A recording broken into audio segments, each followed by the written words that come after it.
Yeah, we'll get started. Great. So we're going to look at more what I was just talking about. So about 15-minute presentation today, and then we're going to have time for questions. And I brought with me today so with Max, we brought with us the TERP 10 book that is going to be covered in the 10 days you're going to be working. So I didn't bring this to scare anybody. I brought this so if anybody has any more in-depth questions or want straight from the book, what does the book say about it, feel free to come up, ask me, we can go through the book, we can find the answer to the question you have. So that's why I brought that with me. Also, there's some interesting stuff I'll probably sprinkle in the presentation today as well. So let's get right into it. Excellent. So we're going to go over the controlling module. Within the TERP 10, the controlling module is actually very short, probably 10 pages. It's definitely the shortest module that is inside the book. But there are still a variety of in-depth questions that we'll ask you on the test that you need to know. So with the little information that covers within the book, it's very good to pay attention to the different kind of things that are within the module that you'll need to know. There's not many pages that cover it, but it's a very, very, very important part of the actual exam. Exactly. So our agenda, we're going to go over the basics, the order structure, components, true versus statistical objects, and then we're going to follow up with some questions at the end. So the basics of controlling management is pretty much to deal with costs and revenues. It's interrelated with financial accounting, and it's used internally. What controlling likes to do is it likes to kind of just keep track of the costs and revenues that are happening within your organization, whether it be your operating concern, your individual company code, or your individual kind of segment within your company. I guess a good way to explain kind of like within the individual aspects within your company, like let's say you have different departments, marketing, tech, human resources. You can kind of track and see if how those individual aspects of those companies generate profit, revenue, what kind of costs they incur, and such things like that. And something to add, last week we talked about one of the questions was regarding financial accounting being used externally, and one of them answered a couple of their managers and employees. Controlling is where the managers and employees are actually going to be using it, because it's, again, an internal wording of this. Yeah, exactly what Bob said. So we're going to move on to the org structure. As always, the client is the highest hierarchical level. It's never going to change.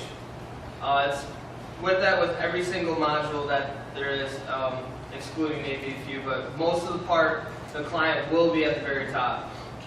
Next, you follow with your operating concern. At this level, your operating concern manages all the internal controls within your company at every single level. Whether it be the controlling area, the company code, it always reports back up to that highest point. The operating concern is where all the internal controls and revenues happen within not just a single part of your company, but your business as a whole. Then you move on to your controlling area. The controlling area is a self-contained unit for costs and revenues. This is for, a controlling area can also have more than one company code too, which is important to know. And then And just a quick little fun little hot finish for people out there. See the two company codes attached to the same controlling area? Does anyone remember what those two company codes have to have in common to be linked to the same controlling area like that? Anyone remember that part? fiscal year variance, I'll give you one. Yep, operating chart accounts. Great. And then we'll go back to the operating concern real quick. The operating concern is a central organizational unit in profitability analysis, which we will get into actually in the next slide probably. And it represents the structure of external market segments for the enterprise. You can assign multiple CO areas as shown to an operating concern so you can analyze them all together.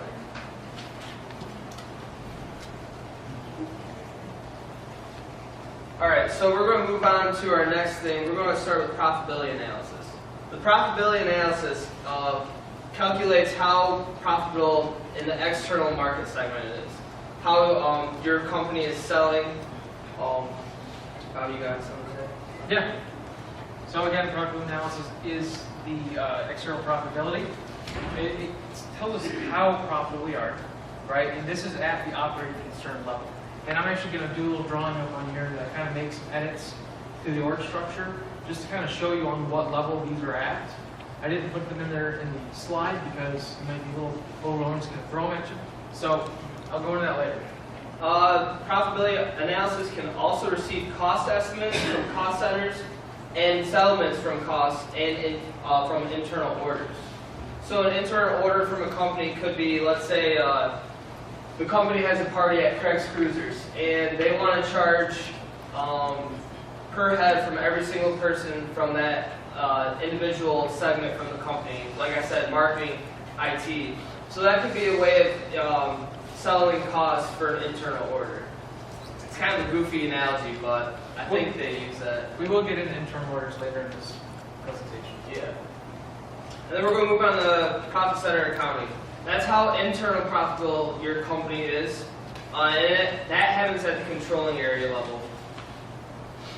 So somebody else see these COPA, ECPCA, and COPC? That's really important. On the test, they will make reference to these without spelling it out. They will say in the question, they will say COPA, right? And they'll have a question related to it. And you just have to know it's profitability analysis. So keep that in mind. So if you're taking notes, that would be a good thing to take notes on. Yeah, with like the PA at the end, profitability analysis, it's really easy to remember these analogies too. Once you're getting into the groove of the TERP 10 learning, you're going to be like, oh, COPA, profitability analysis for controlling. Product cost controlling, oh, COPC. And then product cost controlling is analyzing value added to processes.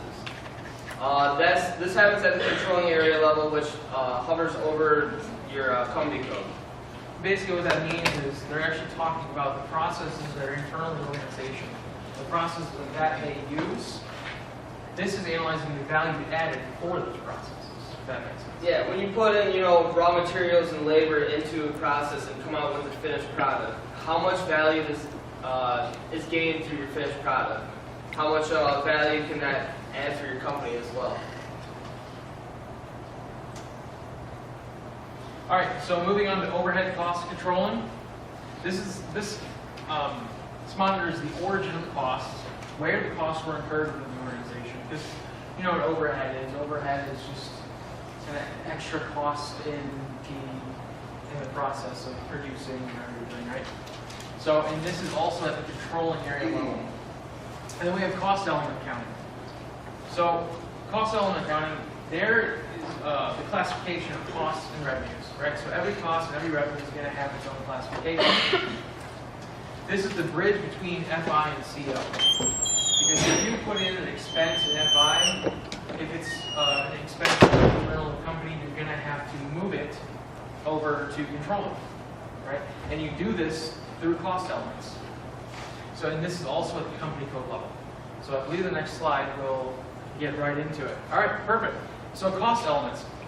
A primary cost element is how you move costs from FI to CO, right? So if you are, just like I was in the example I was just talking about, if you've got a cost or an expense that you need to move to controlling, this is what you're going to use for that. You're going to use the primary cost element. But sometimes, if we move down to the secondary cost element, you need to move costs from one internal bucket to another one, right? So I'm gonna draw an example on the board because that definition, just saying it, probably just lost everybody. So I'm sure you're all familiar with these awesome TV accounts, right? All right.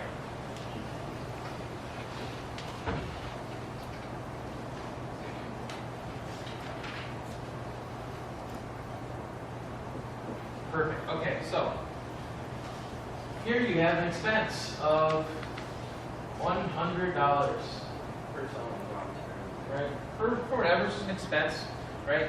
So you need to move this to managerial accounting to take account of this expense, right? So the primary cost element is going to allow you to actually move that over. So if this is what we call just a bucket, right? This is just a bucket where we're putting costs. You can have a bucket for individual departments, right? You can have a bucket for, so say we're doing IT work, right? We're doing IT work for another department in the organization. So HR calls in and says, we need this IT work done. So that's going to be expensed internally, right? So they're going to have their own bucket for that. And that's where the secondary cost element comes in. And now we can take this and then we can bounce that back and forth within CO, right? So primary is FI to CO, secondary is CO to CO. And with that too, it's like, it's also used primarily to keep track of costs and revenues for your primary cost center as well. Let's say your IT team, they need $100 worth of work on some of the computers. That's how you can keep track of that. But let's say, they also, they do $250 worth of work for someone else. Then you could also credit that. So, I mean, it's not just for looking at costs. You can also use it to establish what department is gaining revenue or profit from that as well. Now this is specific for cost, though, because it's a cost element. Right. Right. So something else to note: primary cost element always has a one-to-one relationship with the general ledger, and it retains the same identity. So whatever that expense is going to be in FI, when it comes over here, it's going to have the same identity. Okay, so let's talk about statistical objects. So there's the two types, true and statistical. True can act as sending or receiving objects during cost application. Statistical, you cannot allocate cost to other objects. And some of the objects, for example, profit center, that's used only for statistical postings, right? That's all it's used for. Internal order, then you have project. Those are just some examples of some of the different objects. And that's the objects I was talking about, right? So example, project. The project might be a spanned out over time, right? So this is the project the business is doing, and it's over a length of time. That's how they're going to account for that, right? So that's going to be a project bucket. Does that make sense? Statistical postings are also just for information purposes as well. Information for internal use for the organization. That's a question that may come up too. Is that there for information purposes only? Okay. So I'm sure that's going to be a loaded lot of questions on this topic. Does anybody have any questions on the slides we presented? I definitely know there's going to be some out there. Yeah, it's definitely one of the more kind of complex kind of modules too, because like it can get really confusing with statistical postings and real postings and knowing what is actual costs and revenues and what are just for, like I said, information purposes only. So if you guys don't really want to ask a question right here right now, you can always come up to us, look in the book, and then we can kind of discuss it and try bounce some ideas off each other. Yeah. When you're talking about how identities can be different or the same things, primary and secondary, by identity do you mean like account names, or what do you mean by that? So what I'm talking about there is the actual. I want to use the word identity of the expense again, but all right. So, trying to think of a better wording for that. We could sort of see what this is about the wording on identity, because it basically means it's going to be whatever that expense is labeled in FI. When that expense moves over to CO, it's still going to be the same expense. Right? So this traveling expense is going to be a traveling expense, or Yeah. Right. it's just going to have the same name. Yeah, it's just gonna be the same expense. Same purpose. That helps with checks and balances within the company. Just like, you don't want to say that, oh, okay, I'm paying X amount of dollars for repair, but that money's, going towards your vacation. Like, The reason it has to do that is because if you move that over there and the identity changes and you call it something else, well, the link is gone, right? The whole point of this is to have, the ability to audit it and track everything. And if that expense changes when it moves over, you're going to have nothing to link it back to, and that's going to cause a lot of problems. and it can ruin accountability for your whole checks and balances. Yeah, it just can't happen. All right, we're going to move on. So do we have any more questions before we keep going? Because I want to get all the questions answered. What would be an example of a statistical object? Profit center. Profit center is an example of statistical object. In fact, again, that can only be used for statistical postings. Any more? Oh, yes. So the GM which we have in FI, will it still be the same once we move to CO? What's that? The GM account to which the FI cost is incurred, will it still be the same once it moves to CO? The GM account? Yes, it should be. Yeah. It is. Because again, I think that's part of the identity, is having that, it's still the same expense.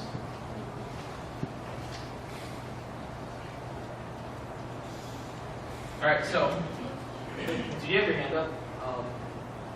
Okay, maybe not. all right. So which of the following components of managerial accounting are not on the controlling area level? B and C. Anybody else want to take time to think about that?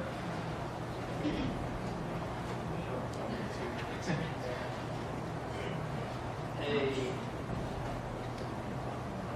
Was that a little fast for anybody switching the answers? All right. do you need a second to write this down? Okay.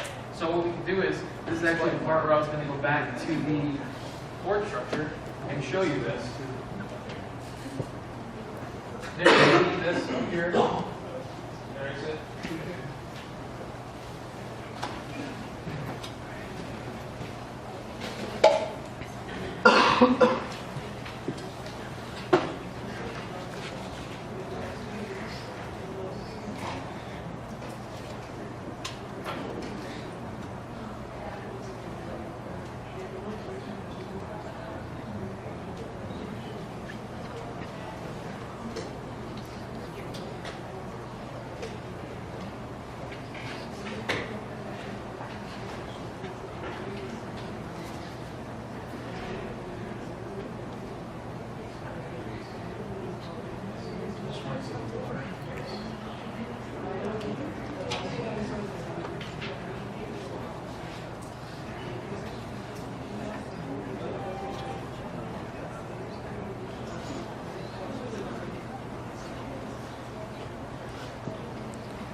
Okay, so if you look at this, this is just kind of showing that the profitability analysis is on the operating concern level, overhead management,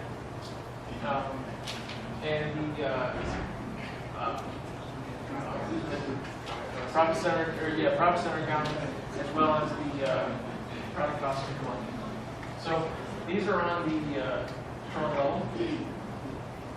So that's just one I kind of want to go back and show. And also, if I draw this out, I'll actually draw this out to what the book shows if you want to take a note on it, right? Because it's a little more in depth than that.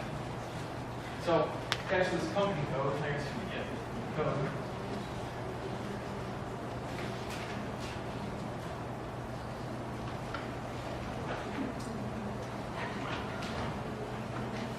You're going to have the purchase organization, catch the company code.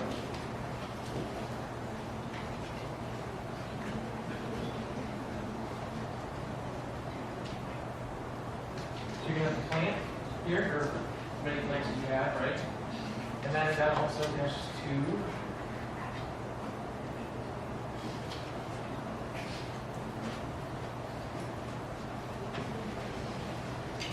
right.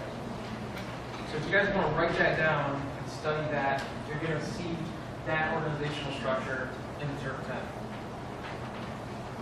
And they do test on it as well. All right, so which of the following allows transactions between managerial accounting and financial accounting to occur? Would anybody like to take a stab at this one?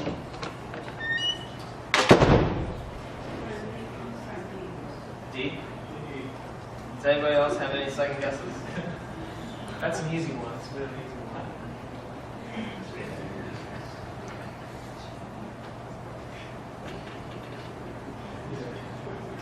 All right. So, which component of managerial accounting classifies revenues and costs? Hopefully, you're taking notes on what those are. Does anybody have a guess?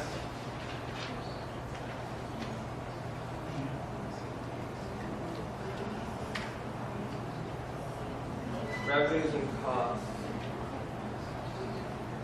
Alright, that is CO, CL, which I Did you forget that one? yeah, I did. It's cost element accounting. It's cost element accounting.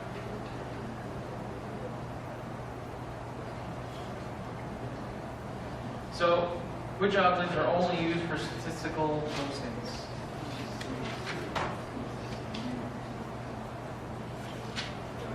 It is profit center.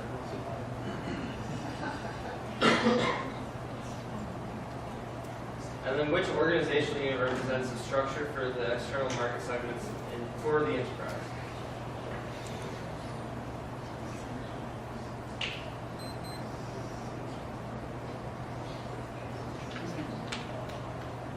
Does anyone have any stats? Good job. It is the operating concern. The operating concern operates right below the client.